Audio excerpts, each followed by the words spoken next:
The Christiansburg Institute is a cultural heritage and community service organization that was founded in 1996 by the Christiansburg Institute Alumni Association. And it has a very exciting and interesting mission. It is to preserve the history of a 100-year-old African-American educational institution from 1886 to 1966. And it is also to bring its legacy of service and education to bear by planning and carrying out programs for the community at large today. It was founded in 1866 under the auspices of the Federal Freedmen's Association. Its primary aim was to provide education for recently freed African Americans.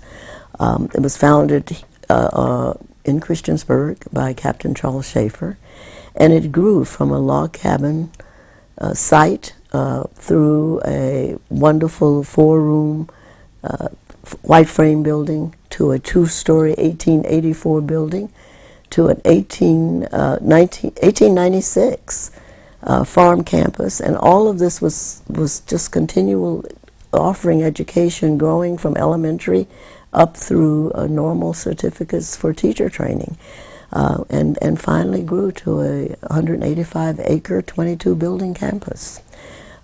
It boasts of many firsts. It was the first African-American secondary educational institution in Southwest Virginia, and I might add that includes Roanoke and Botetourt County.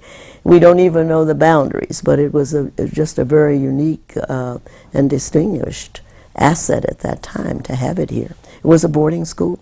It served the state of Virginia and indeed the nation, even had some students from the Caribbean over its time. The educational program was carried out by Booker T. Washington beginning in 1896.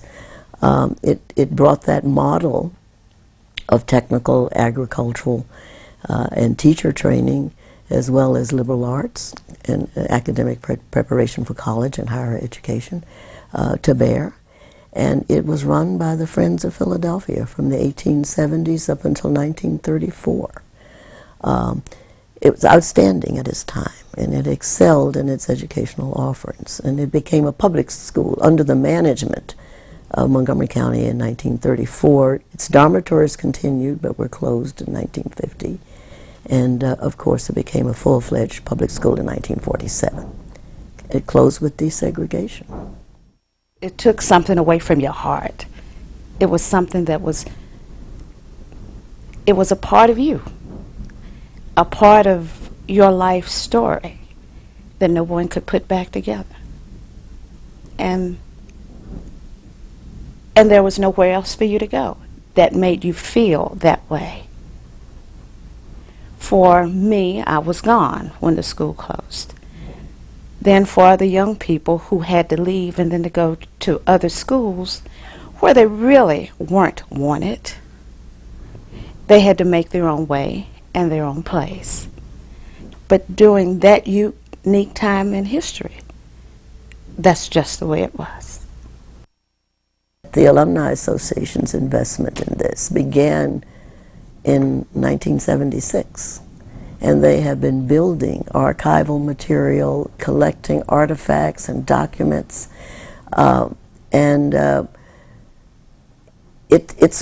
it's an incredible site. It's an incredible site for the Alumni Association, but it is for this whole area. It's an outstanding cultural heritage site, and to try to bring it to bear as quickly as possible is just, I can't describe the urgency. It's on every front. It really is.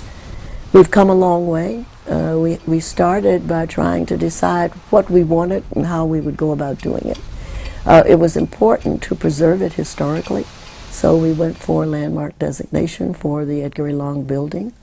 We have since gone for land easement of the properties immediately surrounding the Edgar A. Long building. And we are aspiring to make the existing site, 4.4 acres, a historic site, so that it will have an in perpetuity existence. Well, the site is somewhat in danger now because of development that's happened around it, and trying to imagine what this almost 180-acre site would have been like, fully built out with buildings that are no longer there, was really part of the mystery and part of the challenge for the architectural team in trying to understand how to turn this into a new place that's built on the legacy of the architecture and the campus that was there at one time. The Long Building was built in 1927. It was built as an academic building, and that's where many of the alumni who are still part of this process have very specific memories of going to school in that building. So it carries a lot of that legacy forward with it as an artifact and as an important piece of architecture on the property. It's the most significant building still standing.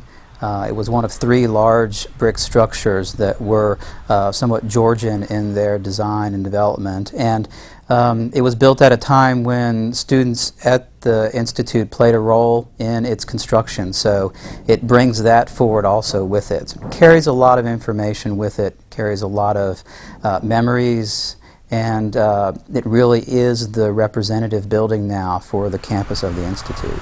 It's been empty for years, and as many buildings that are empty, it's in a constant process of taking itself apart slowly. But a roof was maintained in fairly good shape, and that's protected the building better than many buildings from its era. The school has managed to retain most of its architectural integrity, and I think we'll be able to restore it pretty close to its original look and feel when we're finished. A floor of the building will be devoted to a museum that will interpret the history of Christiansburg Institute, and a floor of the building will be devoted to workforce training programs, computer programs, and really some technology programs that will be tied in with the community college system. Well, the Historic Trades building has been moved in its history, and it burned once in its history. It's sitting on a tenuous foundation right now, which we plan to stabilize and eventually fully restore so that it can also be part of the programming that's underway for training on the campus. It really is the last survivor of, as a representation of the agricultural buildings and the vernacular buildings that were on the campus. So in that, as we move towards new construction and the development of new buildings, it's a real key to seeing what kind of architectural language we might want to use as we approach that new construction. Part of the development of the workforce training program is the development of a new 9,000 square foot, we don't want to call it a vocational training center, we're calling it a trades learning center. And this is where we've been exploring ideas about restoration trades and looking at the industry and talking with contractors and architects about what's missing in the region. And this is an area where we feel there is a gap and for certain kinds of trades, and there isn't any training for these trades. So this facility is being developed with, there'll be a metal shop or hot shop, what we're calling a wet shop for masonry and plaster work, and then a wood shop for restoration trades in carpentry and timber work, working in conjunction with the timber company, which is adjacent to the Christiansburg site, and with the community college system. So it will be built on the 4.5 acres remaining of the original campus now, right next to the Ed Gray Long building, and it will be an integral part of the programs that are underway in all of the buildings on the campus. Because it has its own unique place, because it has a unique philosophy all of its own, that it can be an encompassment of all people, and they can see that we were always inclusive even though we were left out.